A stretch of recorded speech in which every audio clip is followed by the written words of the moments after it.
Welcome to Module 4, Childlike Curiosity. So often in religions and in most cultures, we're taught that we're not supposed to be curious. We're just supposed to take what is given to us. And we're not supposed to question so much.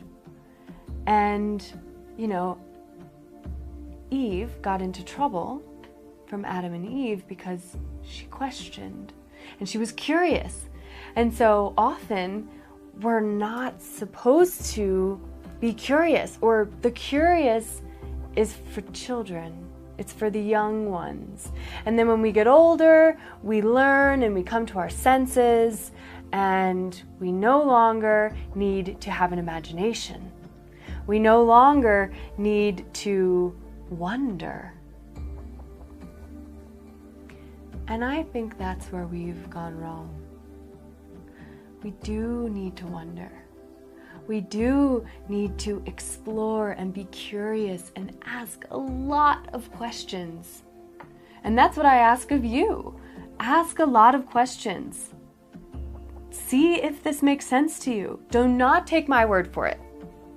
Try it on. See if it works in your life. These are just suggestions to help us work through where our attention is, where we're feeling resistance, and when we feel resistance, how to work with it.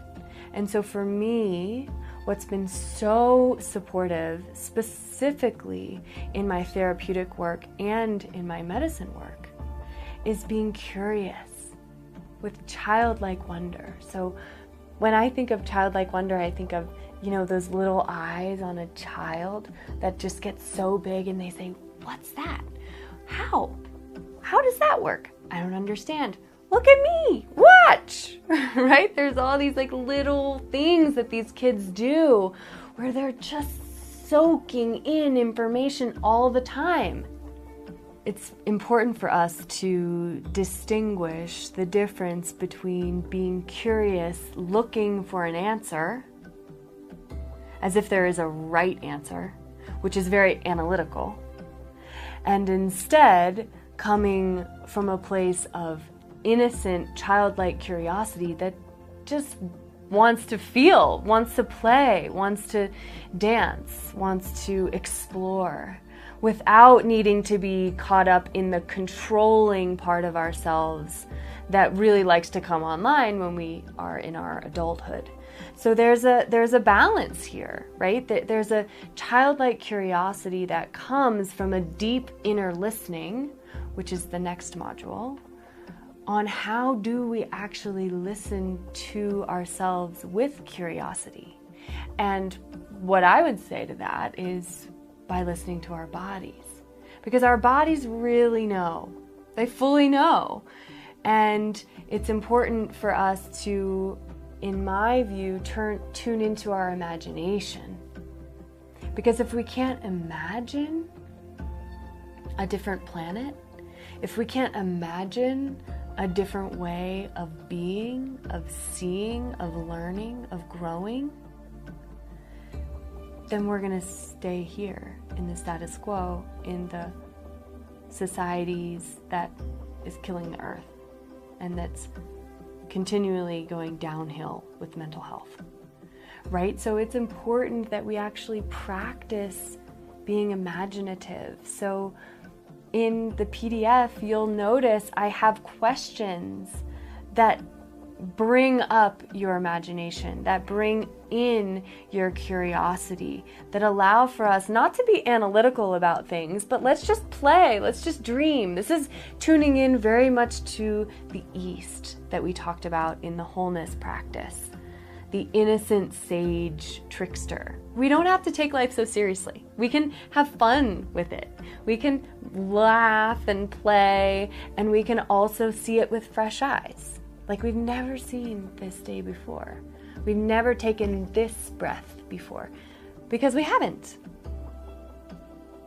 Let's take a breath together. And just imagine, just close your eyes and tune into the idea of being an adult who's creative, who's imaginative. What might that be like? What might that feel like? What if we, instead of tightening our grip, instead of clenching our jaw in resistance, we actually breathe into what we're experiencing and look to feel it in our bodies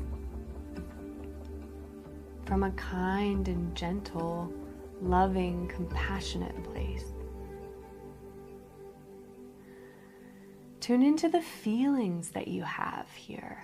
What are the feelings that are associated with curiosity?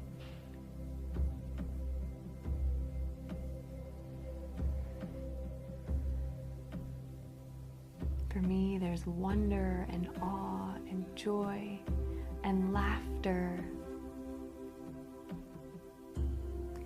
What is there for you? The element of curiosity is the earth. This sacred Mother Earth that we were born into. The color is purple, so light and playful and fun. And the earth medicine is the mushroom. Look at this baby.